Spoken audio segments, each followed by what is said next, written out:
지금부터 제169차 현병환 교수의 바이오 창업 성장 이야기 바이오 아이코아 아카데미를 시작하도록 하겠습니다. 여러분 안녕하셨습니까? 저는 바이오 아이코아 사업단장 현병환 교수입니다. 반갑습니다. 우선 그 강의를 오늘 하시는데요. 강의 중에 오늘 재미난 주제가 많을 텐데 궁금하신 사안이 있으시면 언제든지 여기 Q&A 올려주시면 바로 적답을 하도록 그렇게 하겠습니다. 그리고 저희들이 지금 구독자 10,000명을 목표로 지금 노력을 하고 있습니다. 여러분들 많이 구독해 주시고 또 주위에다가 또 많은 좀 알려주셔서 좋은 정보를 같이 이렇게 공유해서 같이 전부 다 윈윈할 수 있는 그런 상황이 됐으면 좋겠습니다. 오늘은 그 굉장히 재미난 주제, 또 중요한 주제로 또 하나를 가지고 공부하는 시간을 갖도록 하겠습니다. 오늘은 유전체 데이터 이해와 미래의학의 발전이라는 주제입니다. 여러분이 잘 아시겠지만 이제 4차 산업혁명의 시대라 그러고요. 그 4차 산업에 관련되는 책을 제가 한번 조사를 해봤더니 우리나라에만 220권 정도의 책이 검색이 되고 있더라고요. 근데 이제 굉장히 다양한 분야에서 4차 산업을 얘기를 하고 있지만은 본질적으로는 모든 산업에 있어서 몇 가지 이 트렌드를 가집니다. 모든 산업에 있어서 정보의 바다가 있고요. 그 다음에 그 정보의 바다에서 이제 클라우드가 구름이 쌓이죠. 그래서 그게 빅데이터화 되고, 그 다음 빅데이터가 이제, 옛날에는 비를 아무데나 뿌렸지만은 지금은 고객을 정확하게 타겟팅을 해서 고객 가치를 창출시키고, 그 다음 네 번째는 그것을 플랫폼화 시키는 그런 과정을 거칩니다. 그래서 최고의 생산성을 올릴 수 있고 최고의 고부 가치를 올릴 수 있는 산업으로 변모하는 것이 4차 산업의 핵심이죠. 저희들 바이오 헬스에도 이 점이 그대로 지금 적용이 되고 있습니다. 오늘은 그런 부분에서 유전체 데이터가 어떻게 바다가 형성이 되어 있고 어떻게 빅데이터화 되어 있고 어떻게 고객 가치를 창출시키고 그것을 어떻게 플랫폼화 시켜가지고 정부와 민간이 사용할 수 있도록 할 것인가 라고 하는 부분이 지금 크게 대두되고 있습니다. 오늘 그 분야의 전문가님을 모시고 공부를 할까 합니다. 오늘 강의를 해주실 분은 김경철 웰케어 클리닉 대표 원장님이십니다. 김 대표님은 연세대학교 학사, 석사, 박사를 받으셨네요. 그리고 테라제니텍스 바이오 연구소 부사장님을 하셨고, 현재 대한기능의학회 연구이사, 그 다음에 국가바이오 빅데이터 활용위원회 위원이시고요. 지금 웰케어 컨설팅 대표, 그 다음에 연대, 의대, 시스템 바이오 정보학과 김인교수로 하시면서 이론과 실제를 지금 같이 하고 계십니다. 그래서 오늘 어떻게 그 일이 이루어지고 있는지 한번 공부하는 시간을 갖도록 하겠습니다. 김 대표님, 안녕하세요. 네, 안녕하십니까. 예, 오늘 좋은 강의 부탁드립니다. 네. 네, 우리 현 교수님 소개받은 김경철입니다. 이제 제목이 유전체 데이터의 이해입니다. 아마 오늘 이 강의를 들으신 분 상당수가 아마 유전체 데이터를 이렇게 전반적으로 이해하는데 좀 어려움을 경험하실 것 같아서 오늘 앞쪽 강의가 어떤 데이터가 있길래 이거 가지고 산업이 되고 더 나아가서 맞춤 의료가 되는지를 좀 앞부분은 좀 데이터를 깊게 들여다볼 생각입니다. 저를 잠깐 앞에서 소개시켜 주셨는데요. 저는 이제 평범한 가정의학과 전문의였는데 이제 기회가 돼서 보스턴 터프스에서 영양유전체를 한 15년 전에 좀 미리 공부했던 경험이 있고요. 당시가 이제 휴먼 게놈 프로젝트가 완성된 지 얼마 안 됐기 때문에 초기 제가 유전체를 하게 되었고 그 덕분에 이제 차학과대학에서 유전체 관련된 교수도 했었고 또 소개한 대로 산업계 쪽에 테라제니텍스라고 하는 이제 유수한 이런 유전체 분석 그 상장사입니다. 그리고 EDGC라고 하는 역시 상장사에 제가 의사이면서 이제 총괄 책임자로 2번 정도의 경험이 있고요. 또 이 유전체는 국가 사업과 뗄 수가 없습니다. 상당 부분 초기 많은 바이오 헬스 쪽의 산업들이 국가 과제나 또는 국가 사업들로 시작되는데 그 분야에서도 제가 이제 오늘 계속 반복해서 이런 바이오 빅데이터 사업들이 어떤 게 있고 제가 그 부분에서 이제 많은 부분의 활용위원이나 또는 생명윤리와 관련된 이제 전문위원으로 활동했던 경험도 잠시 나눠드리겠습니다. 그래서 또 한 가지 이제 옆에 책도 있죠. 그래서 유전체 관련 책 내기가 쉬운 게 아닌데요. 이제 왼쪽에 있는 책은 일반인용이고 오른쪽에 있는 책 유전체 다가온 미래 이야기 아마 여기 들으신 분들이 읽기엔 참 좋은 내용들이어서 이 내용 바탕으로 오늘 말씀드릴 겁니다. 그리고 유전체 관련해서 유튜브 하는 사람들 별로 없을 거예요. 그래서 미래 이야기라는 컨셉으로 이렇게 소통도 합니다. 그러시군요. 그 산업 현장에도 있었고 또 과제 이제 기획과 과제 수행이라고 하는 부분도 있었고 또 실제 진료실에서 이것을 앞당기게끔 만드는 역할도 하고 있기 때문에 오늘 들으시는 분들이 이제 피상적이지 않고 어떤 한계가 있고 또 어떤 무궁무진한 발전들이 있는지를 오늘 좀 보실 수가 있을 것 같아요. 오늘 여러 이야기가 있을 텐데 앞쪽은 데이터의 종류 그리고 이제 산업화되는 데 있어서 이 플랫폼이라고 하는 이 유전체 분석 기술이 정말 어마어마하게 발달되고 있어요. 그래서 사실은 이게 키워드여서 플랫폼의 발전으로 데이터의 접근이 너무 쉬워지는 이제 비용 면이나 시간적으로 그 부분을 오늘 좀 많이 강조할 겁니다. 몇 가지 키워드 중에 이제 회사 이름도 좀 있을 텐데 예를 들면 일루미나 이런 회사들은 이제 일루미나. 좀 네. 우리가 자연스럽게 기억해야 될 것 같아요. 유전체 데이터의 임상 응용이라고 하는 부분이 사실 오늘 가장 핵심이고 결국은 이제 바이오 시장은 크게 병원을 중심으로 의료 쪽에 처방 중심의 어떤 규제를 강하게 받는 그런 이제 일종의 병원 시장이 있고 동시에 병원을 넘어서 유전체를 임상적으로 활용하는 또 하나의 시장이 헬스케어 분야입니다. 네. 특별히 개인의 특성을 가지고 해서 그래서 이 임상 응용 안에는 그런 병원용 진단이라고 하는 더 나아가서 진단은 아니지만 좀 일상생활에서 이렇게 활용할 수 있는 그런 데이터도 말씀을 드리겠습니다. 유전체 데이터만큼 이렇게 로직이 잘 돼 있는 데이터가 없다 보니까 네. 이런 디지털 헬스케어나 IT와도 연동이 되게 잘 되는 데이터여서 그런 경험도 좀 말씀을 드리고요. 저희가 꿈꾸는 미래형 병원 굉장히 가까이 다가왔는데요. 그 얘기부터 잠깐 먼저 하겠습니다. 병원 3.0 시대라고 이제 제가 이름을 붙였어요. 저는 이제 95년 졸업했습니다. 89학번인데 제가 졸업할 당시에는 이제 의과대학이라 하면 전국에 13개 정도밖에 없었을 때인데 서울대학이 당연히 이제 원톱이고요. 그다음에 두 번째가 어디냐면요. 저는 이제 연세대학교 나왔지만 연세대학교일 수도 있는데 오히려 경북대학교라든지 지방에 있는 뭐 전남대라든지 하여튼 동문이 많고 역사가 깊은 학교들이 일종의 서열에서 이제 굉장히 앞쪽에 해당되죠. 그래서 이런 역사와 권위와 동문수로 이제 서열이 딱 나눠져 있던 시대가 제가 졸업했던 시대가 95년도인데 제 친구들이 아산병원이라고 생겼다고 하고 막 대학병원이 아니고 저기 일종의 대기업에서 병원을 만들었대 하면서 네, 그렇죠. 그 아산병원, 삼성병원을 막 인턴을 일부 가던 시절이었어요. 이제는 이 병원 입점 시대는 그처럼 기존의 서울대병원 중심의 권위주의적 병원이 아니라 갑자기 병원에 막 카페도 되게 예쁘게 생기고 시설도 너무 네. 좋고 환자라고 부르지 않고 고객님이라고 부르고 이런 서비스 마인드로 엄청 무장돼서 일종의 당시 눈높이에 맞추면서 이제 대형 병원들이 시설도 좋게 투자하면서 이런 대형 병원 중심으로 빅5 병원이라는 것이 형성되기 시작했던 거예요. 그래서 그때부터 95년부터 지금 거의 2023년까지 이런 빅5 병원이 재편되면서 기존의 서울대 병원이 아니라 이제는 사실 전 세계 글로벌 탑 100위에도 우리나라 병원들이 꽤 많이 들어갔는데 1등이 아산병원이고 2등이 이제 삼성의료원이고 또는 세브란스 병원도 이렇게 건물을 잘 지어서 이런 시대에 빨리 들어갔고 기존에 있었던 질서가 바뀌면서 서비스 중심의 대학병원 또는 서비스 중심의 뭐 전문 병원들, 2차 병원들 중에서도 척추만 한다든지 뭐 이런 식으로 그런 서비스 마인드가 이제 병원을 좌지우지하게 됐어요. 호스피탈 3.0 시대는 이제는 서비스는 기본이거든요. 이제는 친절하지 않으면 병원이라는 게 환자한테 이제 외면받는 시대고 여전히 빅5 병원이 가장 큰 이제 핵심 병원이지만 미래에는 어떤 병원이 이제 중심이 될까 했을 때 저는 데이터 중심이라고 생각하고요.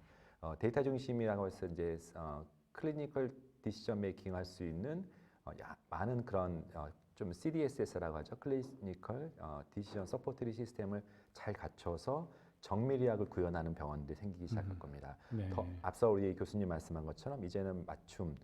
정밀의학의 한마디 이거예요. 실수하지 않고 에러를 최소화시키고 최대 효과를 내기 위해서 기존에는 약간 이제 마치 그냥 어떤 총이든지 맞아라 하면서 무분별한 어떤 항암제를 주다가 이제는 그 사람한테 맞춤 항암제를 주듯이 맞춤 치료하는 그런 병원들이 이제 정밀의학 병원이고, 더 나아가서 병원이 환자로 수익을 내는 모델을 넘어서서 병원에서 생긴 많은 데이터들이 산업화되고 그것을 비즈니스로 만드는 그런 데이터 기반의 헬스케어 병원들이 아마 앞으로 주도할 겁니다.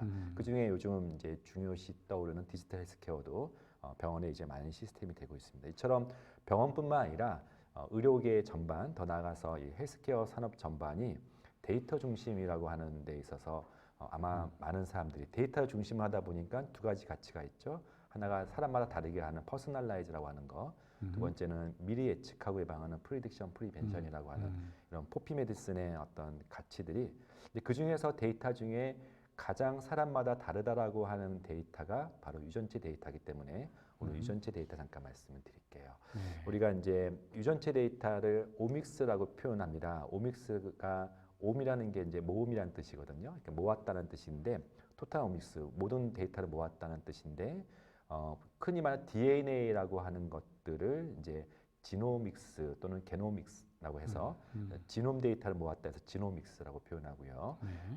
우리가 센트럴 도그마에서 DNA가 RNA를 거쳐서 메신저 RNA를 거쳐서 프로테인이 되는, 즉 우리 몸의 대사나 효소나 모든 작용의 기본이 되는 프로테인, 단백질을 만드는 데 있어서 백본, 설계자가 이제 DNA잖아요. 그래서 DNA를 메신저 RNA를 거쳐서 프로테인을 만드는 것을 센트럴 도그마라 하는데, RNA 데이터를 모았다 해서 트랜스크립톰, 이 트랜스크립션이라고 하는 그 DNA를 프로테인으로 바꾸는 전사 과정을 트랜스크립톰이 하는데, 그것을 모았다 트랜스크립토믹스라는 표현도 쓰고요. 네. 오믹스 중에 또 이제 단백체만 이 구조 같은 거 만드시는 분들이 있어요. 그래서 프로테오믹스라는 표현도 있어요. 토탈 오믹스는 이 세 가지가 DNA, RNA, 프로테인이 기본이고요.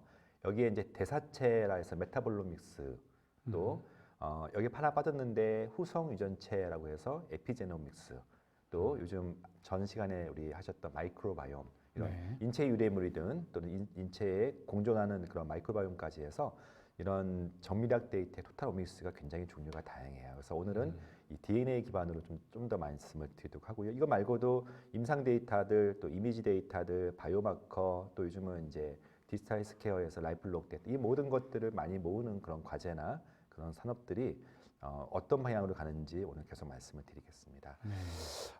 앞서 이제 유전자에 대한 어떤 기본 지식이 사실은 바탕이 되는 강의다 보니까 사람들이 염색체, 크로모즘이라 하죠. 또 유전자, 지인이라 그러고 염기, 베이스, 요 세 가지 기본 개념을 당연히 혼돈할 수밖에 없어요. 우리 네. 몸속의 세포 안에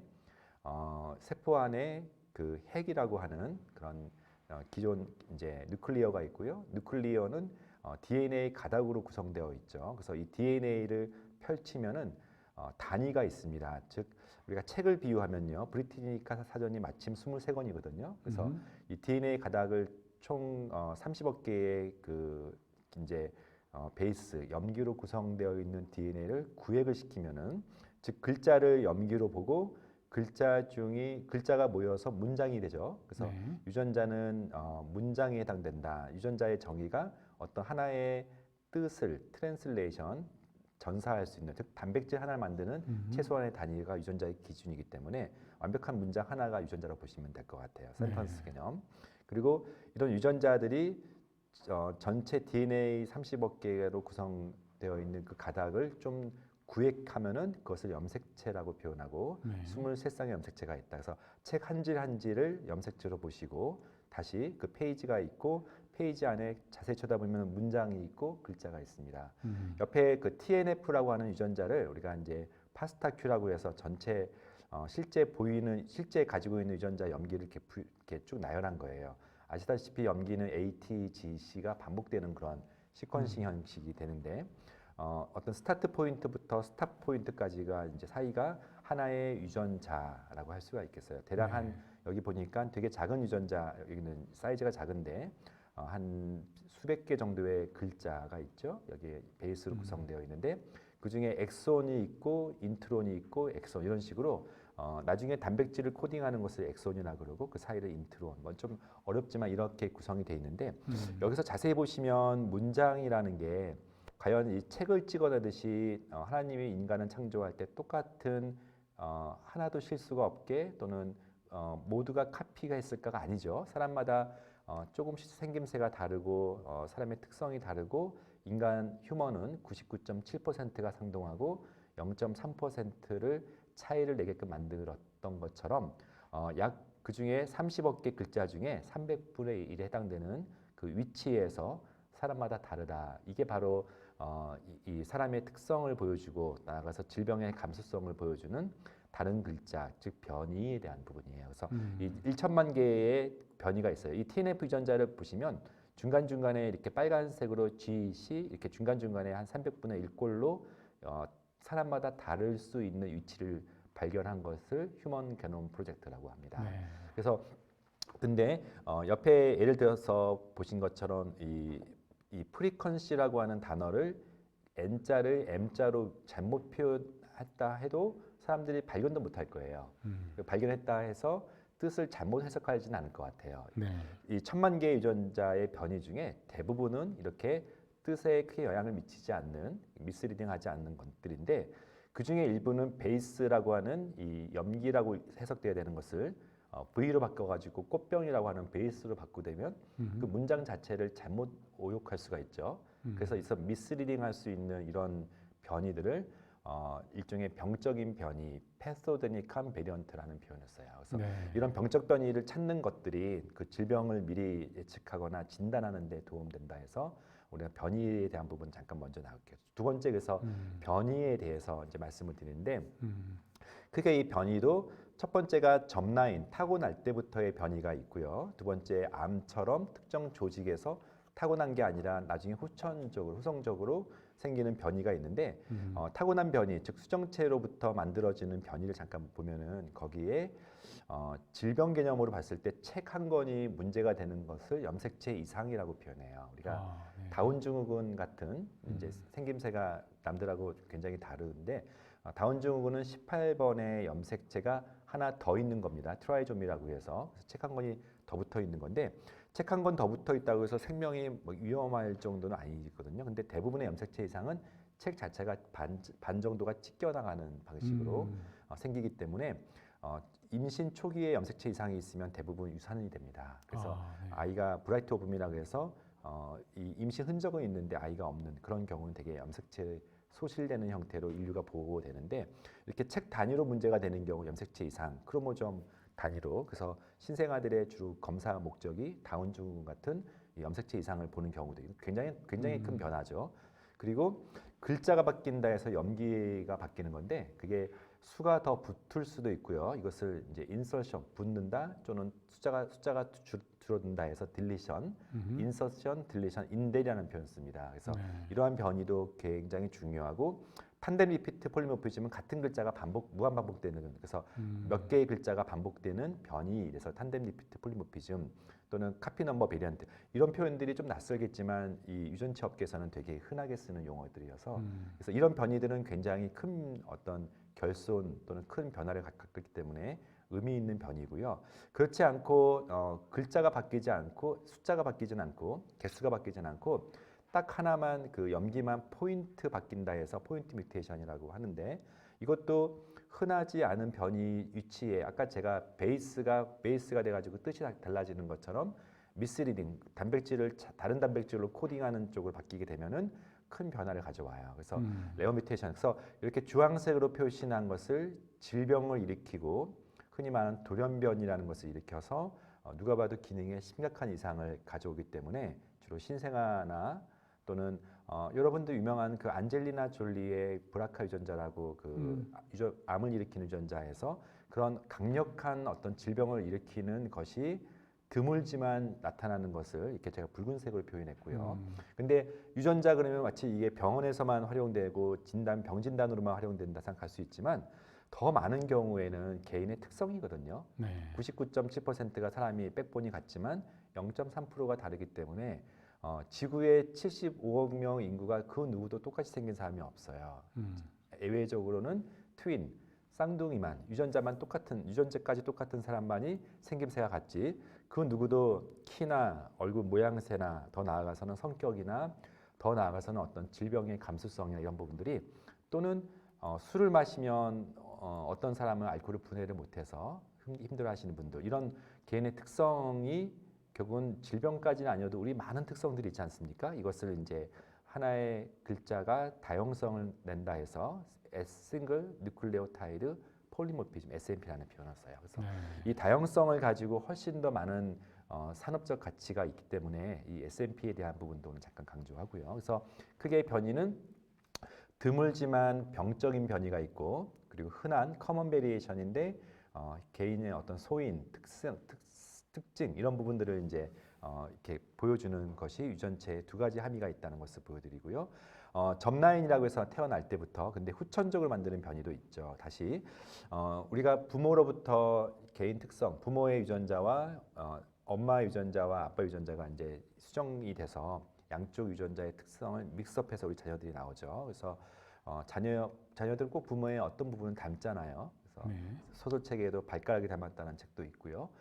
뭐라도 개인의 특성을 담는 것이 바로 수정체를 통해서 부모의 특징을 교묘하게 섞어서 가져오기 때문인데 이것은 수정체로부터 모든 이제 세포들이 분화되기 때문에 백혈구든 또는 머리카락이든 또는 입안에서 국강세포든 특정 조직에서 떼든 DNA 안에 있는 모든 유전 정보는 상이라고 바뀌지 않습니다. 그래서 이것을 태어난 때부터 변이라고 해서 점라인 뮤테이션이라는 표현을 쓰고요. 하지만 암이 되는 과정 속에서는 특정 조직, 예를 들면 유방이나 폐 같은 특정 조직의 특정 위치에서만 후천적으로 바뀐다 해서 이것을 체세포 변이라는 소마틱 뮤테이션이라는 표현을 써요. 그래서 이 점라인과 소마틱이 있다는 것 정도만 좀 이해하시면 될 것 같아요. 자, 이제부터는 좀 어려운 얘기는 다 끝났고요. 시퀀싱의 이 플랫폼의 발전이 사실은 유전체 산업을 드라이브 시키기 때문에 잠깐 좀 말씀드리면 제일 왼쪽에 생어 시퀀싱이라고 있습니다. 생어 시퀀싱은 생어라고 하는 프레디기 생어라고 하는 그런 PhD 그 물리학 박사를 따서 생어 시퀀싱이라 했는데 인류 최초의 이제 시퀀싱이라는 것이 DNA를 1번 염색체부터 23번 염색체까지 전체 그 염기를 분석한다는 것이 시퀀싱. 그야말로 연속적으로 분석하는 방식이잖아요. 생어 시퀀싱은 가장 기본적인 시퀀싱이고 다만 시간이 굉장히 많이 걸려요. 우리가 휴먼 게놈 프로젝트라고 이제 2002년도에 2003년도에 완성되었던 총 13년 걸렸던 그 6개의 선진국이 모아서 만든 프로젝트. 1조 달러 들었죠? 네, 1조 달러면 거의 뭐 엄청난 비용이죠. 그렇죠. 그래서 당시 돈으로 환산돼도 아마 우리가 상상 이상의 비용이 들었을 텐데 단 한 사람의 DNA를 분석하는데 무려 13년 그리고 1조 달러 말씀하신 것처럼 그렇게 들었던 것이 바로 이 시퀀싱을 생어 방식으로 했기 때문이에요. 근데 약 2008년도에 처음으로 생어 방식이 아니라 NGS라고 하는 드디어 이제 또 유명한 넥스트 제너레이션 시퀀싱이라고 하는 방식으로 시퀀싱이 되면서 비용이 엄청 떨어지는 시대가 이제 NGS 시대가 열리기 시작한 게 2008년도고요. 마이크로레이 DNA 칩도 많이 사용되는 방식인데 시퀀싱과는 달리 특정 염기를 약 한 50만 개 내지 100만 개 정도의 그런 것을 여기 하나 보이는 작은 사이즈의 칩을 통해서 집적시키는 반도체 방식으로 세미컨덕터 방식으로 집어넣어서 동시에 수십만 개의 변이를 보는 특정 변이만 보는 방식을 DNA 칩이라 그러고 많은 연구들이 이걸 통해서 진행된 것은 비용이 저렴했기 때문입니다. 그리고 정확하게 분석할 수 있기 때문인데 이런 여러 방식의 플랫폼들이 있는데 그 중에 무엇보다 이 NGS 시대가 이제 활짝 열리기 시작한 것은 일루미나라고 하는 회사의 엄청난 속도 경쟁 때문입니다. 물론 이제 여기에 대응하는 것이 베이징 그 게놈 인스티튜트 BGI의 중국 자체도 굉장히 시퀀싱 기술이 발달됐기 때문에 지금은 이제 양대 강국이라고 하는 미국과 중국이 일루미나와 BGI 플랫폼이 양대 산맥이 됐고요. 미국에서는 서머피셔라고 하는 또 장비 회사가 그 한 이제 소수를 차지하고 있습니다. 근데 제가 어디서 글을 보니까 일루미나가 100만 원 시퀀싱 하겠다고 그랬던 것 같은데. 그게 벌써 깨졌고요. 네. 그래서 제가 지금 보면은 이제 지금 현재 시퀀싱은 70만 원 정도긴 해요. 이게 네. 지금 왼쪽 보면은 솔렉사의 그 시퀀싱이 이 대전에 있는 이제 그 데이터 센터에서 그때 2008년도에 최초로 김성진 박사님을 통해서 우리나라도 그러니까 전 세계 최초의 그 NGS 대상자가 혹시 누군지 아세요? 모르겠어요. 유명하신 분 제임스 왓슨이에요. 아, 그래요? 네, 제임스 왓슨이 이제 그 물론 DNA 왓슨 앤 크릭스에서 70년대 그 DNA 스트럭처를 발견했고 그 다음부터 계속 꾸준히 일종의 유전체 분석의 유전체 연구의 가장 이제 스타급이셨는데 그분을 대상으로 역시 2008년도에 시퀀싱이 됐고 우리나라도 동시에 2008년도에 전 세계 5번째 그리고 여자는 우리나라가 또 첫 번째예요. 그래서 그렇습니까? 우리나라도 꽤 그 NGS를 앞당겨서 당시 생공이라고 하죠. 생명공학 연구원에서 이것을 했었던 시대가 바로 2008년도예요. 그 당시에 저도 미국 보스턴에서 유전체를 하던 시절이었는데 당시 한 명을 분석하는데 그 전에 생어 시퀀싱을 13년 걸렸던 거를 단 6개월 만에 끝내. 뭐 6개월도 지금 많긴 한데 이게 10억 정도의 한 사람의 비용. 그래서 굉장히 획기적이다 해서 10억 들은 그 당시에 몇몇 사람들이 10억 들어서 검사를 했고 그분 중에 하나가 이제 전 세계 5호인 김성진 박사님이기도 하죠. 1200억이죠. 1200억 들었던 것이 10억. 10억이 되고 네, 지금 10억, 70만 원이 됐군요. 맞습니다. 그래서 이렇게 했는데 지금 이제 70만 원 시대가 노바식 6000이라고 하는 플랫폼으로 70만 원이고 같은 사양인 BGI 그 베이징 게놈 인스티튜트 중국 거는 T7이라는 것으로 40만 원대. 40만 원. 네, 중국의 개파가 항상 경쟁이 네. 하는데 말씀하신 것처럼 이제 일루미나가 사실은 이 판을 주도하고 있는데 무려 그다음 장비 지난 11월에 들어온 장비 잠깐 보여드리면 노바식 6000이 아니고 노바식 X 시리즈가 나오면서 이제 20만 원 200불 시대가 열렸어요. 그리고 X 플러스가 이제 내후년에 나오는데 드디어 100불 시대가 100불 2025년도에 시대요. 네, 100불이면은요 한 10만 원 네, 중반대에 12만 원. 네. 저 같은 경우도 이 홀게놈 데이터를 지금 가지고 다녀요. 그래서 이 USB에 넣고 다니는데 홀게놈 데이터가 220만 원대에서 이제는 10만 원대로 떨어지는 게 바로 뚝뚝 떨어지는 시대면은 교수님 같은 경우도 아직 안 해보셨죠 홀게놈을요? 그렇죠. 네. 근데 100만 원이면 하시겠습니까? 필요하면 하겠습니다. 필요하면 하겠죠. 네. 만약에 20만 원대라면 어떨까요? 그건 뭐 상시로 하는 거죠. 상시로.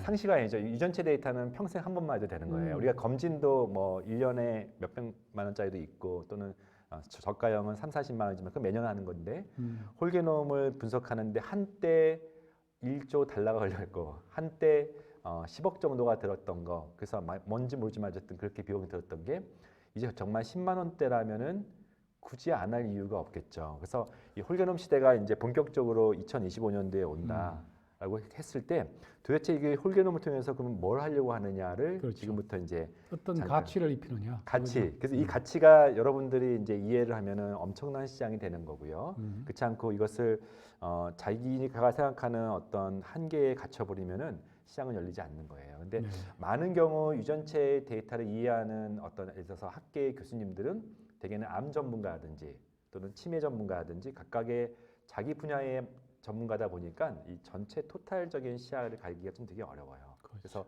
오늘은 좀 제가 다양한 얘기를 함으로써 이 유전체라는 게 어떤 질병 분석만 있는 것도 아니고 개인 특성도 있고 또 앞서 말한 것처럼 타고난 변이도 있고 만들어지는 변이도 있고 거기에 따라서 시장의 다양성의 스콥이 굉장히 다양하기 때문에 코끼리 다리 만지는 식이 아니라 코끼리 전체가 어떤 형상으로 그려졌는지를 오늘 좀 여러 가지 이야기를 꾸미려고 해요. 그게 바로 이제 유전체 데이터의 임상 응용. 말은 좀 어렵지만 이거 가지고 어떻게 활용할 것인지 또 현재 어디까지 와 있고 또 아주 근접한 쪽에는 무엇이 펼쳐지고 있는지가 사실 오늘 하고 싶은 내용의 핵심이라고 보시면 될 것 같아요. 뭐 혹시 지금까지 질문이 있으시면은 이제 앞서 기초가 좀 어려웠죠. 핵심적인 내용이 그래요. 아직 질문 없습니다. 없습니다. 네. 계속 해주세요. 제가 썸머리하면 앞서 그냥 딱 몇 문장으로 썸머리하면 유전체 데이터에는 크게 타고난 변이 데이터가 있고 후천적으로 만들어지는 변이 데이터, 크게 점라인 소마틱이라는 거 하나 강조점이 있고요. 그다음에 데이터라고 하는 유전자의 변이는 질병을 일으키는 강력한 돌연 변이도 있고 개인의 특성을 일으키는 커먼 베리에이션이 뭐 나쁜 건 아니거든요. 다양한 그래서 SNP라고 해서 폴리몰피즘 다양하게 생겼다. 이형성이라는 표현을 쓰는데 이 개인의 특성이라고 하는 부분이 질병이라고 하는 관점 말고 어떤 헬스케어 관점에서 되게 중요하다. 이 부분을 강조하는 게 큰 틀이고 플랫폼이 어마무시하게 비용 면에서 속도 면에서 달라지고 있다. 심지어는요 오늘 보여주지 않았지만 스마트폰에 이렇게 껴가지고 DNA 떨어뜨리면 15분 만에 결과가 나오는 옥스포드 나노포 방식도 최근에 바이러스 DNA라든지 심지어 장내 미생물 같은 마이크로바이옴이라든지 심지어 휴먼 게놈도 이제는 옥스포드 나노포 시대가 열리면서 15분 내에 DNA가 스캐닝 되는 그런 시대가 왔다. 그래서 이 플랫폼이 15분이요? 어마어마하게 발전된다는 것을 대단하네요. 강조해 15분 내에. 그래서 그런 게 이제 현장 진단이라고 하는 동반 POCT라고 하는 그런 개념으로 유전체가 성큼 발전되고 있기 때문에 2, 3년 전의 지식과 경험을 가지고 이 시장을 보시면 또 안 된다는 것을 오늘 강조하겠습니다. 그래서 두 번째 유전체 데이터의 임상 응용을 잠깐 말씀을 드리겠습니다. 프리시전 메디슨을 클리닉에서 저도 이제 진료실 현장에 있는데 봤을 때 리스크 어세스먼트 그러니까 제일 앞단의 단계가 사람마다 질병의 감수성을 다르게 평가하는 거예요. 모든 사람이 담배 핀다고 해서 똑같이 폐암 걸리는 게 아니고 내 생애에서 얼만큼 또 나는 특정 암에, 특정 치매, 특정 질병에 개인마다 다르게 비가 온다는 것을 예측해 주는 거겠죠. 그래서 리스크 어세스먼트, 스크리닝은 이제 조기 검진 개념이에요. 나중에 말씀드리는 액체 생검 같은 거. 그리고 같은 진단이어도 다르게 진단한 데서 디퍼런셜 다이그노시스라는 표현은 DDX라고 하는데 같은 폐암이어도 이제는 폐암이라고 하는 폐에 있는 암일 뿐이지 그것이 옛날에는 조직병리학적으로 다른 암이라고 했지만 지금은 몰레큘라 레벨에서 다른 변이라고 해요. 그래서 이 디퍼런셜 다이그노시스를 통해 가지고 치료가 달라지는 시대가 왔다라고 보시면 되고 같은 암이어도 애우가 다 다르죠. 그리고 어떤 스테이지라고 하는 암 병기가 달라지죠. 이런 어떤 예측 애우도 유전자 기반으로 지금 성큼성큼 나가고 있고요. 트리트먼트 셀렉션 어떤 치료제를 선택할 것인가 또 치료 이후의 모니터링 그리고 서베일런스 등등을 보는 것인데 한마디로 동반 진단이라고 하는 것은 현재 사용되고 있는 그런 컨셉이고요. 그리고 암의 조기 진단, 질병의 발생 예측. 크게 오늘 세 가지 꼭지로 이 임상 응용을 말씀을 드리겠습니다. 네. 동반 진단이 이제 가장 현재적으로 사용되고 있는 부분들이고요. 심지어 우리나라 같은 경우는 급여로 이미 유전자 분석이 이제 허용된 아마 전 세계에서 몇 안 되는 거의 유일한 국가예요. 굉장히 이 부분에서는 진보적인데요. 보통 보험으로 등재되기까지는 굉장히 서비스가 진보되고 많은 에비던스를 갖춰야 되는데 2018년도부터 우리나라는 부분적 보험을 이제 하면서 암 환자들한테 특정 유전자 검사를 급여의 80% 정도를 정부가 지원해주는 그런 시대가 열렸습니다. 동반 진단 즉 타겟 세라피라고 하는 항암제를 이제는 사람마다 다르게 쓰는 시대가 왔는데 그것에 어떤 유전자 변이가 있는지를 보는 것을 동반 진단이라는 용어를 써요. 그래서 컴패니언 다이그노시스 그러니까 컴패니하면 동료 개념이잖아요. 그래서 친구 진단 이런 개념인데 동반 진단이라고 하는 키워드를 하나 이해해 주시면 좋을 것 같아요. 네. 예를 들면 폐암이라고 하는 것이 저희 전공의 때는 똑같은 항암제를 써요. 어느 대학병원이든 어떤 환자이든 간에 시설과 또는 환자 상태 관계없이 폐암이라고 하는 것을 진단받으면 여기서 이제 폐선암이죠. 아데노카시노마인데 폐선암을 하면은 그 당시에 플래티늄이라고 하는 백금 치료 이런 어떤 특정 항암제가 있거든요. 위암은 5FU라든지 전통적인 항암제들이 다 있어요. 그래서 프로토콜이 모든 대학병원이 똑같고 환자들의 치료가 달라질 게 하나도 없는데 문제는 환자마다 치료의 반응이 제각각이었죠. 대부분은 반응률이 그 당시에 30%밖에 안 됐기 때문에 70%는 항암제가 실패했던 그리고 오히려 실패를 넘어서 각종 항암제 부작용에 시달리면서 환자들이 고통 가운데 결국은 죽는 경우가 이제 암의 전통적인 치료였다면 지금은 같은 폐암이어도 즉 같은 폐 조직상에서 같은 선암이어도 거기에 KRAS라고 하는 돌연 변이 아까 제가 소마틱 뮤테이션 후천적인 변이가 암을 일으키는 주된 기전이라 했는데 KRAS라고 하는 유전자의 변이가 주대일 수도 있고 동양 사람은 좀 더 EGFR 뮤테이션이 많은데 어떤 변이에 따라서 ALK도 있고요, HER2도 있고 사람마다 암을 일으키는 폐하 선암을 일으키는 유전자가 다르다. 그리고 이 다르다고 하는 유전자에 따라서 항암제가 개발되었다라고 하는 네. 것이 맞춤 항암제의 시대라는 것을 열게 됩니다. 3세대 항암제는요, 이제 이뮤노세라피라서 제가 그림 속에는 가져오지 않았지만 면역 항암제 시대인데 면역 항암제도 사실은 앞서 항암제보다는 성적이 좋지만 여전히 면역 항암제가 가지고 있는 단점들, 항암제 똑같은 단점이 있어요. 누구한테는 잘 듣고 누구한테는 안 듣는 그 개인차를 지금은 면역 항암제가 구별되지 않는데 아마 4세대 항암제라고 하는 또는 5세대 항암제라고 하는 캔서 백신이라고 하는 것도 여러분들 키워드입니다. 그래서 캔서 백신이라고 하는 것은 나의 유전자에 기반해서 항암제를 만드는 거예요. 네. 그러니까 지금까지 이제 항암제라 하는 것은 1차 항암제는 아무나 똑같이 치료하지만 그 암세포 자체를 일종의 죽이는 항암제였고 네. 2세대 타겟 세라피는 그나마 유전체에 기반해서 암세포를 죽이는 항암제였고 3세대 면역 항암제는 암세포를 죽이는 것을 직접적인 공격보다는 자신의 면역세포, T세포나 NK세포 같은 것을 최대한 활성화시켜서 면역 항암제 시대가 3세대인데 4세대, 5세대는 나한테 맞는 면역 항암제를 만들자라는 것을 캔서 백신 시대라고 하는 거예요. 그래서 좀 어려운 개념이지만 이 캔서 백신은 되게 중요한 키워드이기 때문에 마치 지금 이뮤노 세라피가 거의 모든 다국적 제약에서 그 매출 순위 1등부터 10등에 5개 정도가 차지하는 것처럼 앞으로 캔서 백신 시대가 활짝 열릴 건데 여러분들 캔서 백신이 낯설지만 아마 화이자, 모더나 같은 회사들은 들어봤을 거예요. 그렇죠. 이번에 그 이제 이 회사들이 사실은 캔서 백신을 개발하던 회사들이었는데 코로나가 터지면서 같은 방식으로 코로나 백신을 만들었던 메신저 RNA 백신이라고 만들었던 것이 같은 원리로 만들었기 때문에 순식간에 빨리 대응할 수 있었거든요. 그래서 이번에 아마도 두 회사 포함해서 메신저 RNA 회사들이 굉장히 많은 펀딩을 얻었기 때문에 자체적으로 많은 매출을 올렸기 때문에 이런 캔서 백신은 되게 가속화될 것인데 이 2002년도에 교두 연설에 미국 바이든이 캔서 문샷 2022라고 하는 그런 프로젝트를 발표를 해요. 혹시 캔서 문샷을 들어보신 적 있으신가요? 문샷이 뭐죠? 달착륙이죠.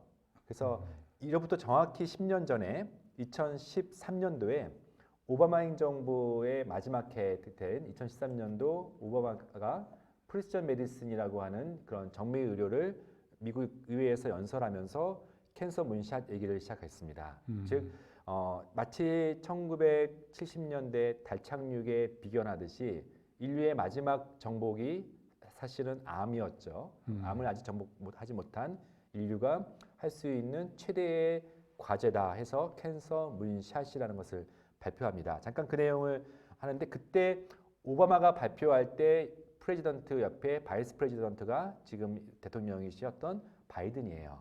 그래서 본인이 그 캔서 문샷의 이니시에이션을 목도했었고 이제 대통령이 돼가지고 미국의 10년 동안의 캔서 문샷을 다음과 같이 정리합니다. 그래서 4가지 많은 과제들을 수행했는데 처음 두 꼭지는 이미 진행되었다. 첫 번째가 유전자의 변이에 따라서 암을 치료하는 맞춤 항암제는 벌써 이제 캔서 문샷의 과정 가운데 상용화됐고 두 번째가 면역 항암제 시대, 이뮤노세라피 시대가 열렸다. 그래서 기존과는 완전히 다른 항암제의 패러다임이 열렸다 하면서 두 가지는 성과로 말씀했고요. 근데 목전을 앞두고 있는 달착륙의 세 번째, 네 번째가 바로 캔서 백신.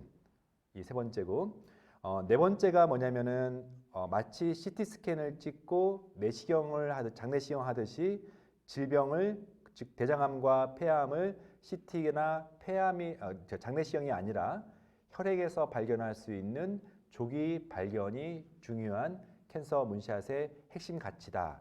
왜냐하면 암을 발견해서 아직까지 기술로는 아무리 항암제가 고도화돼도 실패율이 있기 때문에 가장 좋은 성공 전략은 암을 조기에 발견한다 하고 하면서 그 중에 10년 전부터 나왔던 이 컨셉이 리퀴드 바이옵시라고 하는 액체 생검이라고 하는 이 컨셉입니다. 좀 어렵죠. 바이옵시라는 것은 조직 검사, 생검을 말한 거고요. 그것은 보통 티슈, 조직에서 떼는 것이 아니라 혈액에서 뗀다, 혈액에서 바이옵시 한다 해서 좀 어려운 용어로 한국말로는 액체 생검이라는 표현을 써요. 네. 좀 더 설명을 드리면 우리가 암이 초기에 생기는 과정 속에서 암은 굉장히 빨리 자랍니다. 흔히 우리가 턴오버가 빠르다는 표현을 쓰는데요. 턴오버가 빠른 이 암을 그 암 자체를 먹여 살리기 위해서는 반드시 필요한 게 누트리언트, 즉 암도 하나의 세포이기 때문에 암세포에 공급되는 영양소를 공급하기 위해서 기를 만듭니다. 그것을 신생혈관이라고 해요. 그러니까 네. 암 조직이 빠르게 자라기 위해서 우리 몸속에 없던 도로를 닦아서 그 마을에 먹을 것을 갖다 주기 위한 그 과정을 신생혈관, 영어로 네오바스큘라이제이션이라는 표현을 써요. 네. 근데 신생혈관이기 때문에 탄탄한 그런 이 혈관막을 형성하지 못하기 때문에 암 조직에서 이 신생혈관 쪽으로 조직기나 암은 이제 워낙 빠르게 자라기 때문에 바로바로 괴사가 됩니다. 네크로시스나 에피톱시스 같은 사면을 하면서 계속 새로운 라이브 셀이 생기는 그런 그 텔로미어가 깨지는 방식으로 굉장히 속도가 빨리 자라기 때문에 자라다 죽은 세포들을 에피톱시스라고 표현하는데 사면화된 세포들이 바로 이 신생혈관을 통해서 이 메인스트림으로 즉 혈류로 떨어져 나오는 그 셀을 Circulating Tumor Cell이라는 표현을 씁니다. CTC라고 해요. 네. 근데 이렇게 온전하게 세포로 나오기도 하지만 깨져가지고 암세포에서 유래된 DNA만 떠다니는 경우가 훨씬 더 많습니다. 이것을 Circulating Cell Free DNA라는 표현을 써요. 좀 어려운 표현이지만 이 cfDNA가 바로 굉장히 큰 작은 나노그램 파티클 정도의 되게 작은 미세 분량이지만 이 혈액 내에 떠다니는 암세포가 자라는 초기부터 말기는 더 많이 떠다니겠죠. 그래서 혈액 내에 떠다니는 이런 미세한 물질들을 찾아내는 그 방식이 바로 리퀴드 바이옵시고요. 이미 벌써 2015년도에 MIT 테크놀로지에서 가장 핫한 그런 산업이다라고 하는 것이 그리고 나서 이러한 테크닉이 소개되고 나서 지금 한 얼추 10년 정도 돼서 이제 많은 임상 효과들이 나타나기 시작했어요. 네. 리퀴드 바이옵시와 티슈 바이옵시, 조직 검사와 혈액 검사, 혈액을 통한 바이옵시, 액체 생검에 어느 게 더 효과가 있는지 잠깐 비교하면은요. 우리가 의사들이 암을 진단했어요. 폐를 찍었는데 폐 어느 구간에 암이 조직이 의심이 돼요. 그러면 암인지 아닌지 확인을 하고 수술해야 될 거 아닙니까? 그래서 그렇죠? 이제 네. 일반적으로 미세침을 통해서 바이옵시 니들을 통하여서 CT나 초음파를 가이드해가지고 조직 검사를 하는데 문제는 그 위치가 너무 위험한 위치가 있거나 도달하기 어려운 곳은 그냥 암인지 확인하지 못하고 일단 수술방에 들어가서 그 부위를 째고 암이 의심됐던 곳에 조직을 떼서 응급으로 프로즌 바이옵시라고 해서 몇 분 만에 나오는 그런 응급 조직 검사를 해서 암을 컨펌하고 진행하는 경우가 많습니다. 근데 요즘은 말한 것처럼 조직만 확인하지 않고 조직에서 DNA를 얻어가지고 그런 그 컴패니언 다이고니시스 즉 나한테 어떤 변이인지 알고 항암제를 써야 되기 때문에 조직만 얻지 않고 DNA를 얻어야 되는 그런 이제 또 하나의 일종의 바이옵시가 필요한데 바로 이처럼 위치가 어려워서 또는 이 바늘을 찌르는 과정 속에서 환자가 위험할 수 있기 때문에 이처럼 이 조직이 아니라 조직에서 유래된 혈액 속으로 떠다니는 그런 암세포의 특징을 대신해서 할 수 있다면은 충분히 대체 가능하다. 또 하나는 좀 이게 어려운 개념이지만 암에는요 튜머 헤테로제니시티라는 표현을 쓰는데 암이 하나의 그런 클론이라고 하는 것으로 구성되어 있지 않고 헤테로제니스하다. 유방암의 한 티슈에서 생긴 암이라는 게 하나의 형태가 아니라 여러 형태라는 표현으로 헤테로제니시티라는 표현. 이것 때문에 항암제가 실패하는 거예요. 우리가 하나의 클론이었으면 거기에 맞춤 항암제를 쓰면 되는데 바이옵시를 했는데 위치가 한 군데서만 잡아와서 마치 하나의 암인 줄 알았더니 알고 보니까 세 덩어리의 암이다 라는 것들이 그래서 조직에서 얻는 것은 이렇게 위치성으로 모든 클론을 얻을 수가 없기 때문에 차라리 혈액 내에서 떠다니는 DNA가 더 정확한 진단일 수 있겠다 해서 최근에 동반 진단 개념들이 기존의 조직 검사에서 얻는 그런 동반 진단이 아니라 혈액 내에서 얻는 액체 생검을 이제 FDA가 승인하기 시작했고요. 또 하나 이 혈액 내에서 암을 진단하는 이 액체 생검이 유용한 것은 암 생존자들, 그러니까 이미 벌써 수술적 방법이나 항암제로 암을 제거한 경우인데 문제는 제거했다고 해서 암이 끝난 게 아니죠. 한 5년 정도는 암 생존을 지켜봐야 되는데 다시 재발력으로 봐야 되는데 문제는 재발을 어떻게 확인하죠?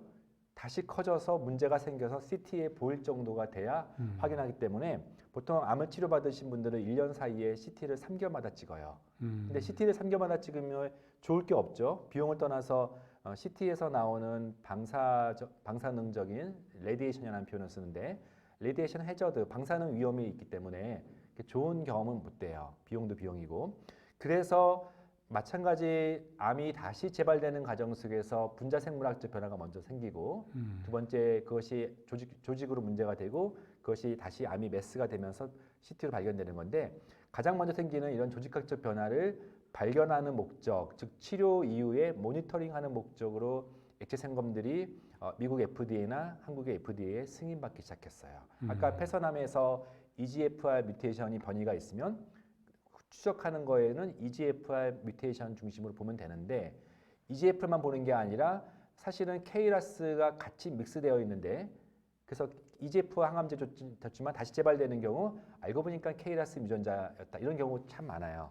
그래서 이런 치료의 모니터링뿐만 아니라 어떤 치료 항암제를 결정하는 데 있어서 이런 액체생검이 또 하나의 중요한 포인트이고요. 나아가서 가장 많이 사람들이 기대하는 지점이 건강한 사람들의 건강한 상태인데 암이 돼서 CT나 초음파 같은 데서 우연히 발견되는 것이 아니라 그렇게 좀 너무 늦는 경우도 많죠. 말한 것처럼 조직에서 어떤 메스, 어떤 이 암 덩어리가 되기까지는 그 전에 한참 이전에 분자생물학적 변화가 먼저 생기거든요. 그래서 혈액을 통해서 그 분자생물학적 변화를 먼저 발견할 수 있으면 진정한 의미의 조기 검진이 되는 거겠죠. 그래서 특히 이제 우리나라는 되게 검진 시장이 잘 돼 있고 국가 차원에서 검진을 하지만 미국 같은 나라 같은 경우는 장내시경 한번 하려면 우리나라 돈으로 한 몇백만 원을 내도 사실은 쉽지 않은 그런 조기 검진 시장이 없기 때문에 그런 비용이 많이 드는 그런 의료 시스템 내에서는 좀 더 간단하게 볼 수 있는 시장이 필요합니다. 그래서 암을 조기에 진단해서 early diagnosis라고 하는 시장이 생겼는데 바로 이 액체생검의 세계적 동향에서 그 중에서 가장 유명한 회사가 미국의 일루미나의 자회사인 그레이라고 하는 회사가 바로 이 액체생검의 선두주자라고 보시면 돼요. 그래서 해마다 아스코나 이런 전통적인 미국의 북미의 암학회 또는 유전체 학회인 ASHG 같은 데서는 항상 그레일 데이터가 요즘 가장 핫해요. 그래서 지난 1조 정도의 투자를 받아가지고 역시 유방암 환자들 10만 명 이상 코호트를 구축해가지고 1.5 빌리언이네요. 그래서 엄청난 투자를 받아서 그 조기암 연구를 진행하고 있는 이 그레일이 향후 어떤 데이터가 나는지에 따라서 기존의 암 시장의 암 조기 진단, 검진 시장의 판도가 바뀐다라고 보시면 되고 가던트 헬스케어가 가장 먼저 시작을 했고요. 한국에서도 몇몇 회사들이 이런 액체생검에 도전을 하고 또 하는데 여기서 키워드는 액체생검에서 보는 변이가 이 DNA 시퀀싱의 변이, 소마틱 뮤테이션이라고 하는 것만 봐서는 안 되고 메틸레이션이라고 하는 후속 유전학적 변이까지 같이 보는 방식으로 가야지 진정한 의미의 조기 검진인데 바로 그레일이 그렇게 하고 있다라고 보시면 되겠습니다.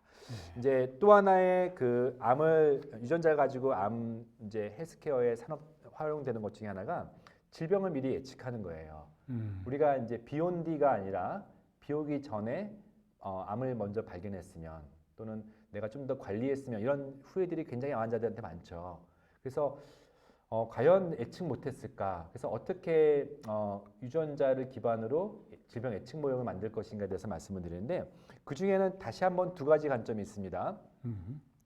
브라카 유전자라고 굉장히 유명한 유전자예요. 그 안젤리나 졸리가 브라카 유전자의 변이를 발견했어요. 그래서 그분 같은 경우는 안젤리나 이펙트라는 그런 세계적인 현상이 일어날 정도로 유명한 인터뷰를 당시 타임즈랑 했는데 그 유명한 여배우가 어느 날 갑자기 유방암 수술했다는 거예요. 그래서 인터뷰하시는 분이 유방암 걸리지 않았다는 거예요. 유방암이 걸리지 않았는데 유방을 절제했다. 상상이 안 되는 거죠. 그래서 무슨 문제가 있나 했더니 가족 가운데 유방암, 난소암이 많았는데 의사들이 브라카 유전자 검사해보라 했는데 브라카 유전자에서 변이가 있다. 그리고 당신은 아직은 암에 걸리지 않았지만 70~80%의 확률로 암에 걸릴 것이라는 말을 듣고 자신의 어린 자녀들이 자신처럼 엄마 없는 어린 시절을 보내지 않도록 자신은 그 7, 80%의 가능성을 아예 0%로 만들기 위해서 유방을 절제한 그 마스텍토미. 그리고 이제 예방적 유방 절제술에서 프리벤티브 마스텍토미라는데 그걸 사람들이 굉장히 많이 따라했어요. 그래서 그걸 안젤리나 졸리 효과라고 하고 어떻게 보면은 7, 80%의 위험이 있으면은 해볼 수도 있겠다. 뭐 유방을 없앤 게 아니고 유방의 그 내용, 그 실질을 드러내고 보형물을 집어넣는 방식이기 때문에 중에 유방 성형 수술을 한 거지만 해볼 수도 있겠다. 70% 비올 확률을 0%로 만들었기 때문에. 근데 여기서 말하는 이 브라카 유전자 같은 것이 유전성 암이라고 하는 거예요. 암은요, 유전성 암은 많지 않아요. 그냥 담배 피고 술 먹고 이런 후천적인 생활 습관으로 인해 생기는 게 훨씬 더 많습니다. 근데 일부에서는 이런 유전성 암이 있어요. 그래서 이런 유전자를 찾는 것들이 가족력에 암이 많은 사람들한테는 되게 의미 있는 과정이고 막연한 불안감보다는 나한테 유전성 암이 들어왔는지 만약에 없으면 편하게 살면 되는 거고 그러나 유전성 암이 있으면 안젤리나 졸리처럼 이 장기를 적출하지 않더라도 안젤리나 졸리는 나중에 난소까지 적출했어요. 아, 그래요? 브라카가- 그건 몰랐네요. 브라카가 난소암도 일으키기 때문이죠. 한 40% 비율로. 근데 폐경 이후에 난소를 제거했기 때문에 뭐 그렇게 믿져야 본 적은 없는 그런 남들은 쇼킹하죠. 유방과 난소를 절제했다는 표현을 쓰니까. 그러나 이 사람은 이 유전자 때문에 스트레스 받느니 그냥 캔서 프리하게 지내겠다라고 선택한 거예요. 네. 그래서 그렇게 할 수도 있는 경우고 근데 보다 많은 경우는 B예요. 우리가 치매가 유전자 탓일까요?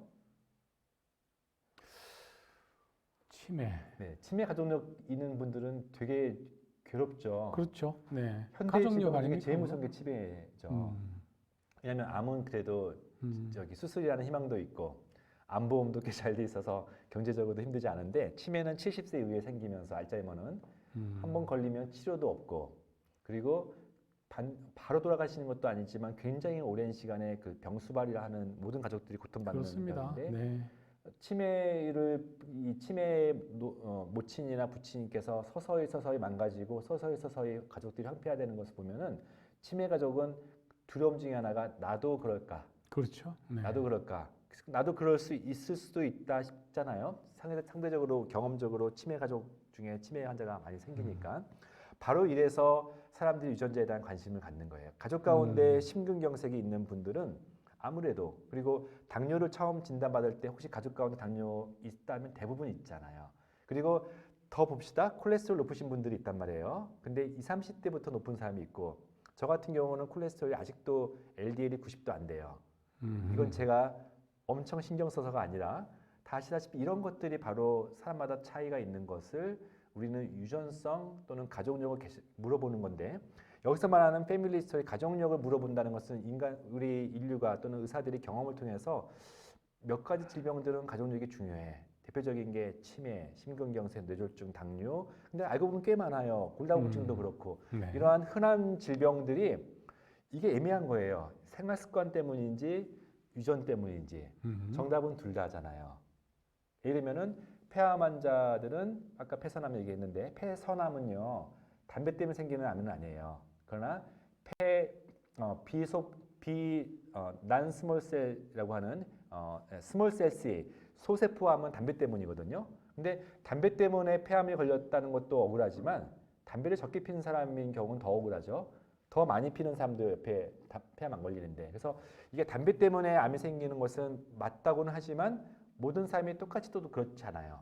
그래서 환경과 유전은 서로 밍그럽되는데 그렇다면 내가 담배 피는지 아닌지 나는 알고 있는데 그러면 나의 유전자는 이러면서 이제 사람들이 궁금해하면서 이 연구들이 많이 진행된 건데 여기서 말한 이제 포인트는 특정 유전자가 아니라 이런 경우는 다수 유전자가 관여하고 폴리제네틱이라는 표현을 써요. 그리고 굉장히 변이도 그런 안젤리나 졸리의 브라카처럼 흔치 않은 변이가 아니라 굉장히 흔하다 해서 커먼 베리언트라는 표현을 쓰고 근데 거기서 조합을 만들어서 어떤 예측력을 만드는데 그렇게까지 뭐 걱정할 정도는 아니고 한 1.5배 정도 에페스트 그 정도. 근데 그게 나름 또 의미는 있고 그래서 내비게이션 역할을 하지만 그렇다고 그게 반드시 진단은 아닌 그래서 크게 유전자 검사에는 거의 진단에 가까운 돌연변이 예를 들면 신생아 진단이라든지 또는 안젤리나 졸리 같은 유전성 암을 진단하든지 그래서 진단에 가까운 그런 패소제닉한 그런 뮤테이션을 보는 검사가 있고 반면에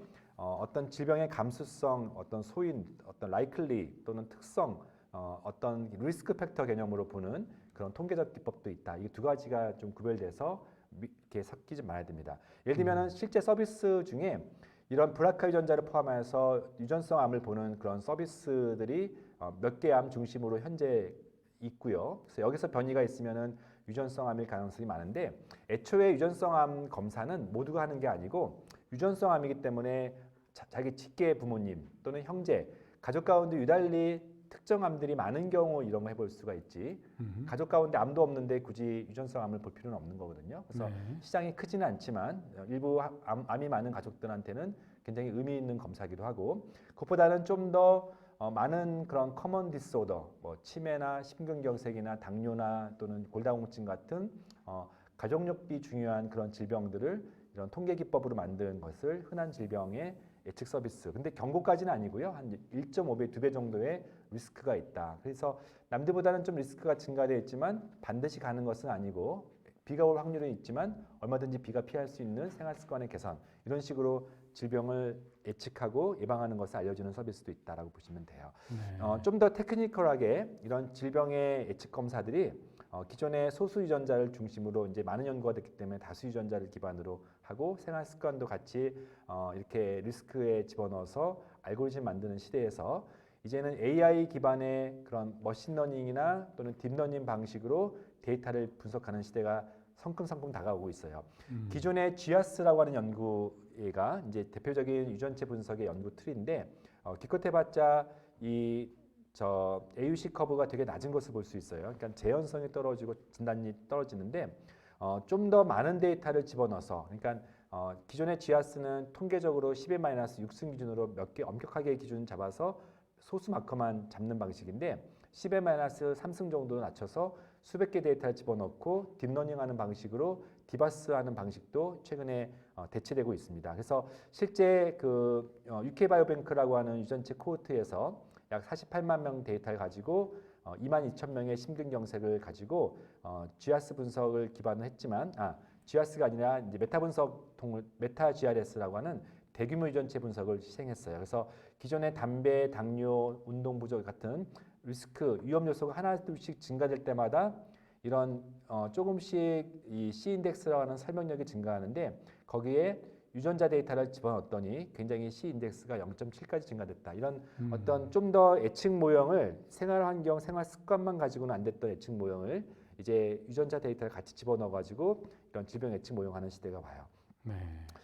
좀 가벼운 얘기를 하면요. 이제 한국에서는 DTC라 그래서 뒤늦게 보건복지부에서 유전체 검사를 병원에서 하지 않고 직접 소비자가 할 수 있는, 왜냐하면 유전자 분석을 혈액만 가지고 하는 게 아니라 이 구강세포가 들어있는 타액을 통해서 침 뱉어서 하는 검사가 병원에서 아니고 집에서 할 수 있기 때문에 보건복지부에서는 약 70개 정도의 항목을 파지티브 방식으로 규제를 풀었어요. 그래서 보면 대표적으로 알코올 대사, 술 먹고 모든 사람들이 다 잘 마시는 게 아니라 국내에서는 약 4분의 1 정도의 25% 정도는 알코올이 분해가 안 돼서 아세트알데히드가 증가돼서 얼굴이 빨개질 뿐만 아니라 그게 독소가 돼서 결국 암을 일으키기도 합니다. 그래서 알코올 대사가 안 되는 사람 개인 특성이 그 사람의 의지도 아니고 그 사람의 어떤 그 문화도 아니고 그냥 처음부터 이렇게 태어난 거죠. 알코올 대사.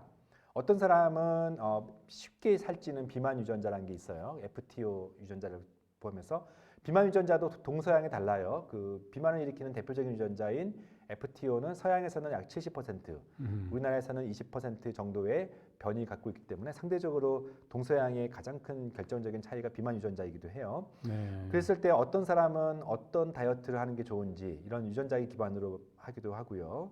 말씀드렸던 콜레스테롤이나 혈당 같은 것도 유전적인 소인이 있을 수 있고 짠맛, 신맛, 단맛 같은 맛도 그 사람의 개인 특성이라는 것도 유전자 또는 뇌에 어떤 영양소가 결핍되기 쉬운가. 피검사해 보면 누구는 비타민 D가 높고 낮고 하거든요. 그것도 환경적인 요인뿐만 아니라 유전적인 소인도 있다. 이런 것들이 운동도 나한테 어떤 운동이 맞는지 또 탈모 유전자는 있는지 이런 부분들이 개인의 어떤 궁금증을 기반으로 궁금증을 해결해 주는 정도가 아니라 맞춤 헬스케어라는 방식으로 DTC가 지금 확장되고 있다.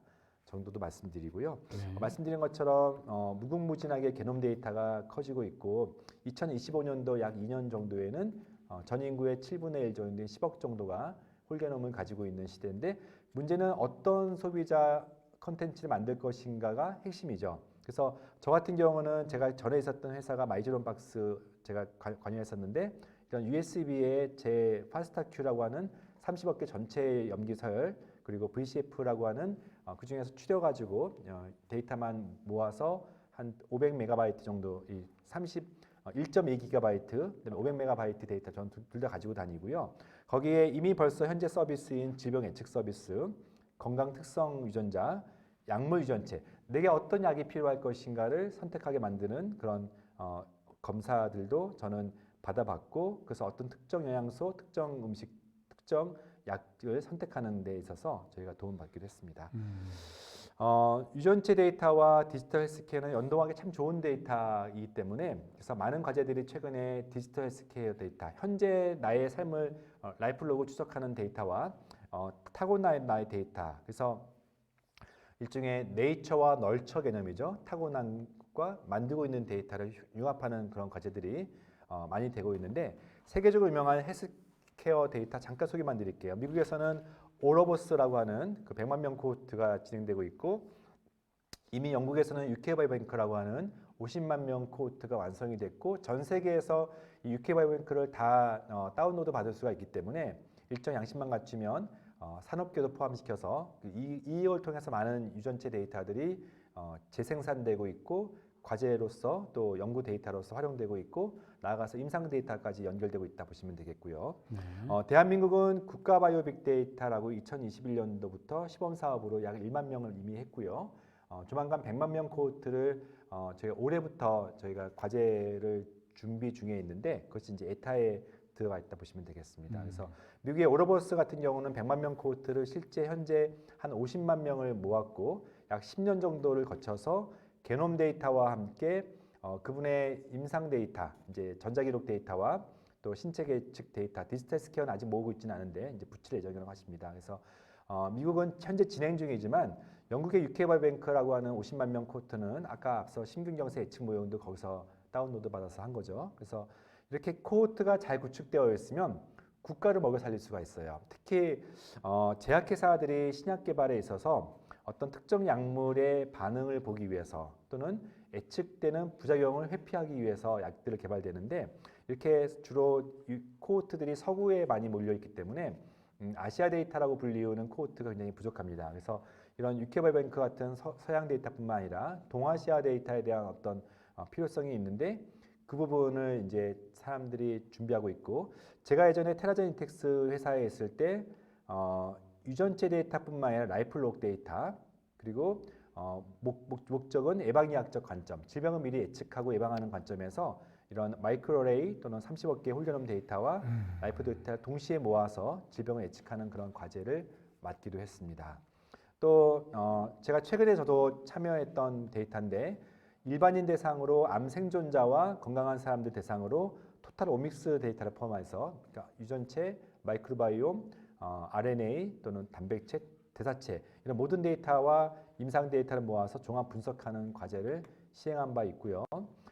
이게 바로 이제 1조 원 규모의 국가 바이오 빅데이터의 큰 틀인데 약 60% 정도가 일반인 대상으로 삼을 정도로 굉장히 큰 규모의 이제 유전체 코호트가 지금 질청, 그러니까 보건복지부 질청과 과기부 이런 범부처 과제로 진행되고 있고 희귀 질환을 중심으로 이미 벌써 시범 사업을 했고 이제는 암이나 주요 질환들 중심으로 더 나아가서 일반인 코호트를 100만 명을 구축해서 이것을 국가 바이오 산업의 어떤 기관 산업의 양성 더 나아가서 개인들에게 데이터 돌려주면서 어떤 데이터 기반의 건강 헬스케어를 드라이브 시킨다는 것이 지금 정부의 하나의 큰 구상이라고 보시면 되겠습니다. 네. 이제 거의 마지막인데요. 클라우드 EMR 시대가 EMR이 기존의 EMR이 뭐냐면 이제 전자 의무 차트이죠. 그래서 병원들이 기록하는 데이터들이 지금까지는 그 병원의 서버, PC 기반의 그런 데이터인데 점점 이게 클라우드화되고 있어요. 그래서 저희 병원도 클라우드 EMR을 지금 쓰고 있고 굉장히 초기 클라우드 EMR 제가 유저인데 굉장히 좋은 점이 많아요. 그래서 클라우드 근데 이게 EMR 병원마다 양식이 다를 텐데 그걸 다 통일시켰습니까? 이제 EMR이 클라우드화 된 게 1년밖에 안 됐고요. 음. 아직은 대형 병원을 하고 있지 않고 개인 의원들 중심으로 지금 음. 한 서너 개 회사들이 이제 EMR을 클라우드화 시켰는데 뭐 클라우드가 너무 편해요. 그러니까 예를 들어서 집에서도 그 환자 기록을 볼 수 있다거나 anytime, anywhere, any device라는 장점도 있는데 저는 그것보다는 결국은 데이터는 클라우드 내에서 만난다는 게 저의 생각이고 이제 유전체 데이터 같은 경우도 국가 바이오 빅데이터처럼 뭐 100만 명 코호트뿐만 아니라 개인 데이터도 결국은 클라우드화 시켜서 언제든지 임상 데이터와 그 클라우드끼리 만나야지 이게 데이터는 뭐 유전체 데이터는 저쪽 뭐 질청 서버에 있고 그다음에 자신의 임상 데이터는 병원에 있고 이렇게 해서는 절대 일이 일어나지 않는다고 보기 때문에 그렇죠. 지금 굉장히 네. 초기이지만 데이터를 어떻게 클라우드화 시킬 것인가가 앞으로 산업의 그 중에 아키텍처를 만드는데 지금 막 시작이 이 부분이라고 볼 수가 있을 것 같아요. 네. 실제 제가 쓰고 있는 EMR, 메드블록의 EMR인데요. 닥터 팔레트 EMR이고 이걸 통해서 편의성을 극대화시키는 건 이제 유저 입장에서, 의사들 입장에서 너무 좋고요. 또 뭐 보안성도 오히려 PC 기반, 서버 기반은 막 뚫리거든요. 그렇게 의원이나 병원급들이 강력한 소프트웨어를 프로텍션을 만들 수가 없기 때문에 근데 오히려 클라우드화 시키는 것이 훨씬 더 보안성이 좋다라고 하고 저희는 아마존 소프트웨어를 쓰고 있는 것 같습니다. 그래서 근데 이것이 지금 현재 유저의 어떤 편리성을 넘어서 외부 데이터와 자유로운 연동 그리고 결국은 저는 이제 앞으로 시대에는 진료실과 여기서 말하는 환자는 고객일 수도 있어요. 건강한 사람도 있을 수 있는데 건강한 사람들이 집에서 생성하는 많은 라이플록 데이터가 병원으로 들어오고 거꾸로 병원에서 만든 데이터가 환자의 개인 이 스마트폰으로 들어가줘야지 환자의 어떤 삶에 영향을 미칠 수 있기 때문에 저는 환자와 진료실의 커뮤니케이션의 하나의 통로로서 클라우드 EMR이 중요하다고 생각을 하고 있고요. 나아가서 앞으로는 병원까지 오지 않는 다양한 재진 환자들을 이제 원격 즉 나아가서 메타버스 진료실로 할 때 역시 이 핵심이 환자와 병원의 커뮤니케이션이 저는 클라우드 EMR일 거라고 생각하기 때문에 이렇게 앞으로 미래의 의료는 이 클라우드화 된다는 데이터가 클라우드가 되고 이종 데이터들이 연동해서 새로운 CDSS 클리니컬 디시전 서포트 시스템을 만드는 것이 미래의 의료의 굉장히 중요한 아키텍처라고 말씀을 드리겠습니다. 네. 이 부분이죠. 여러 서베이 데이터와 멀티오미스 데이터와 임상 데이터들이 클라우드화 되면서 이것이 저 같은 경우는 직관적으로 AI처럼 의사들이 훈련되어 있으면 되지만 훈련되지 않은 그 많은 데이터들은 역시 어렵거든요. 설명하기가. 그래서 이거를 AI 모델로 만들어서 임상에서 사용하고 또는 더 나아가서 소비자들에게 그것을 생활의 어떤 습관의 변화를 포함해서 흔히 말하는 인지 행동을 변화시키는 데 있어서 이런 데이터가 연동되는 것이 필요하다는 것을 제가 얘기해요. 네. 자, 미래형 진료는 저희 병원 예를 들어서 좀 그렇지만 저희 병원은 예방의학 클리닉이라는 표현을 써요. 실제 저희는 질병을 경험한 사람들이 오는 병원이 아니라 질병 전 단계의 사람들 또는 질병과 건강 이상의 사람들이 오셔서 다양한 프로그램들을 하고 있는데 데이터 기반의 맞춤 처방, 클라우드 EMR 사용, 원격 진료, 또 AR 기반, 또 VR 기반의 진단 치료, 디지털 헬스케어 등등을 제가 다양한 방식으로 또 홀게놈도 저희가 하고 있기 때문에 이런 클리닉 차원에서도 하고 이제 대학병원, 대원병원에서도 조만간 이런 데이터 기반의 병원 진료가 있을 거라고 봅니다. 네. 자, 여기 가지가 이제 컨텐츠고요. 이제 저희가 몇 개 유전체를 이해할 수 있는 데 있어서 제가 썼던 책이 바로 이 책인데 여기에 키워드만 가지고 이제 오늘 총 썸머리를 할게요. 보면은 다시 한번 정리하면 이 중간에 네모표가 있는데요. 유전자는 크게 타고난 유전자가 있고 변하는 유전자가 있습니다. 타고난 유전자를 점라인 뮤테이션이라는 표현을 쓰고요. 변하는 유전자를 소마틱 뮤테이션이라는 표현을 씁니다. 그래서 타고난 유전자도 굉장히 큰 영향을 주는 즉 돌연변이 같은 경우를 가장 많이 쓰고 있는 것이 산전 유전자 검사이고 또 유전자를 편집해서 어떻게 망가진 유전자를 회복시키는 것이 최근에 가장 이제 큰 트렌드이기 때문에 그 진 에디팅에 대해서도 제가 언급해 놨고요. 이것이 질병 예측, 맞춤 의료, 뉴트리지노믹스와 파마코지노믹스라고 하는 맞춤 약물, 맞춤 영양이라고 하는 파트, 또 빅데이터 등등의 이러한 타고난 변이를 가지고 하는 그런 산업과 임상 영역이 있고 동시에 변하는 유전자, 대표적으로 암이죠. 캔서, 동반진단, 표적치료, 액체 생검, 면역항암제, 캔서 백신에 대해서 챕터가 있고요. 또 조금은 다른 얘기지만 구조까지 바뀌지는 않지만 기능이 바뀐다 해서 에피지네틱스라는 표현을 쓰는데 이 부분에 대한 설명도 있습니다. 자, 그리고 강의가 제가 계속 유튜브에 제 유전체에 대한 부분들을 소비자 대상으로 또 전문가 대상으로 올렸기 때문에 혹시 오늘 강의가 좀 미진하시면 캔서 백신은 뭔지 그리고 유전자란 무엇인지 좀 더 깊게 그리고 캐스케어에서 어떻게 다양한 방식의 컨텐츠가 있으니까 참고하시면 되겠고 저는 이제 이런 것을 항노화 유전체 디지털 스케어를 같은 의사들에게 전파하는 그런 회사 즉 웰케어 컨설팅을 통해서 저희 웰케어 에듀케이션 통해 전국에 있는 의사들을 대상으로 좀 더 깊게 저희는 교육시키는 그런 플랫폼을 운영하고 있습니다. 자, 마지막 슬라이드인데요. 빅데이터 드리븐 헬스 프로모션이라고 하는 부분인데요. 제가 예전에 있었던 병원이 청담동의 차움이라는 곳에 있었어요. 차의과대학의 일종의 이제 흔히 말하는 어떻게 보면 고품격 진료를 하는 그런 폐쇄형 진료실이었어요. 그러니까 멤버십을 가입하고 해마다 많은 검진을 하면서 헬스케어를 해주는 약간의 건강한 사람들이 오는 병원이었고 환자라고 불리면 서로 어색해요. 저보다 건강한 사람들이 그래서 다음 고객님 들어오세요 할 정도로 건강한 사람들 대상으로 해마다 유전체 데이터 또 다양한 임상 데이터 그 중에서 질병 중심이 아니라 건강 중심에서 데이터들이 있거든요. 네. 그래서 기존의 병원들이 질병이다 아니다 질병 아니면 다 괜찮다고 하는 병원들이 대부분이지만 여기서는 질병이 아니어도 건강하지 않다는 얘기를 함으로써 당신의 유전체 또 당신의 다양한 방식의 바이오마커를 봄으로써 생활 습관과 바이오마커를 교정시켜서 질병을 예방하는 그런 클리닉에 있다 보니까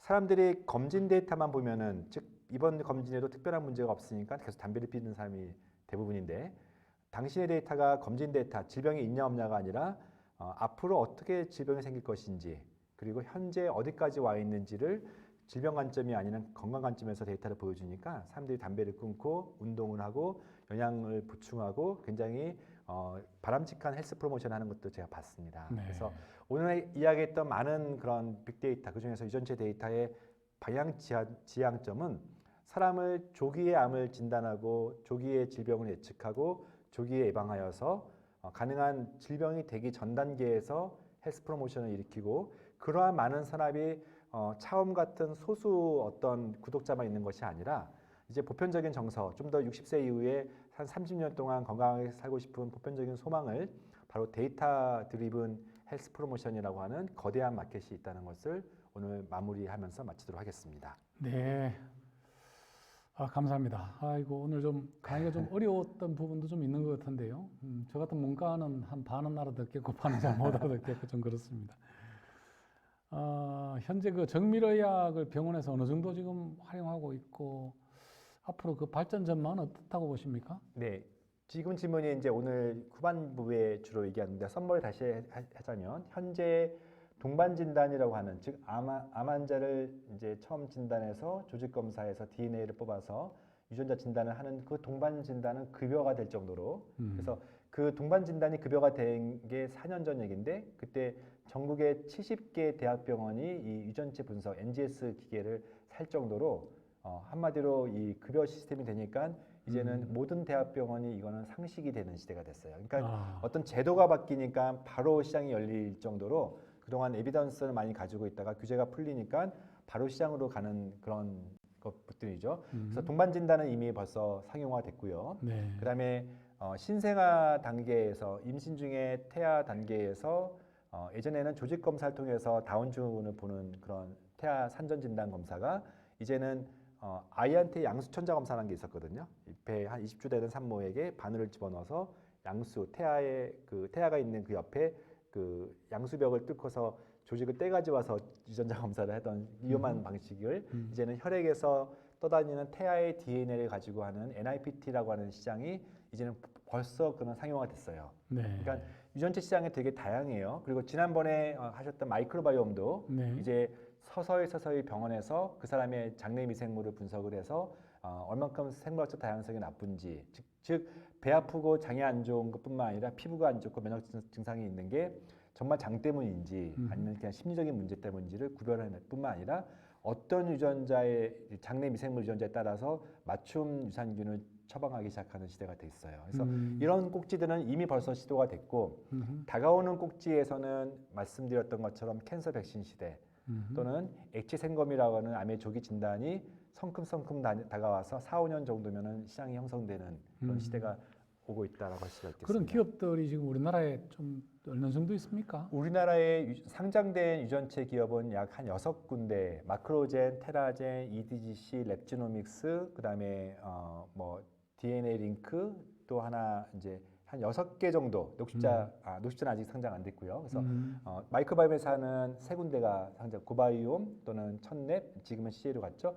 이렇게 상장된 회사가 DNA 쪽은 한 6개, 마이크바이옴 쪽은 3개, 그리고 DNA 시퀀싱은 아니지만 PCR 기반으로 하고 있는 많은 회사들이 있는데 문제는 우리나라 시장 규모가 이건 정말 어떻게 보면 이제 핵심 문제를 약간 제가 얘기할게요.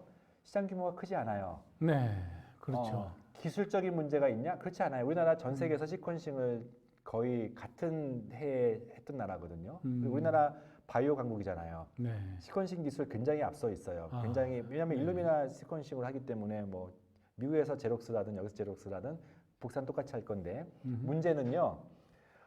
아주 모순적인 시장이 있어요. 뭐냐면은 그 동반 진단이라고 하는 유전체 분석을 유전체 회사가 잘할까요? 병원이 잘할까요? 글쎄요. 업으로 삼고 있는 유전체 회사가 시퀀싱을 훨씬 잘하겠죠. 네.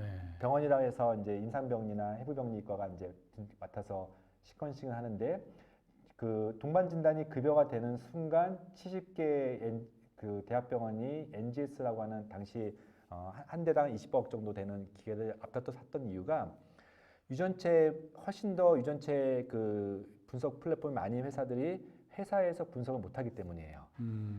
무슨 얘기냐면 동반 진단이 급여가 되는 순간 의료 서비스잖아요. 의료 서비스는 의료 기관만이 할 수 있는. 그렇군요. 네, 그래서 이게 참 어색하죠. 왜냐면은 이 유전체는 워낙 플랫폼이 해마다 바뀌잖아요. 그러니까 지금 동반 진단으로 쓰는 대부분 대학병원은 2세대 NGS거든요. 그러니까 노바식도 아니고 그 전에 썼던 넥스틱이나 마이식 같은 좀 더 옛날 장비를 썼는데 벌써 그 사이에 3세대, 4세대가 나왔는데 그 장비들이 비싸다 보고 해마다 바꿔야 되기 때문에 사실은 투자 없이는 그 플랫폼을 감당 못해요. 그리고 단일 병원들이 암 샘플이 많지 않기 때문에 투자할 만한 그런 샘플도 모이지도 않고. 근데 대학병원은 또 투자받을 수가 없잖아요. 의료기관이니까. 유전체 시장처럼 이런 정밀의학 시장은 정말 세계적으로 커댔지 분야여서 엄청난 투자를 가지고 매출과 관계없이 최대한 투자로 버텨줘야 되는데 대학병원은 투자받을 수 없는 의료기관이고 유전체 회사는 진단을 못하는 의료법에 이 소외된 기관이다 보니까 연구 외에는 매출 수주가 없는 거예요. 네. 엄청난 모순이에요.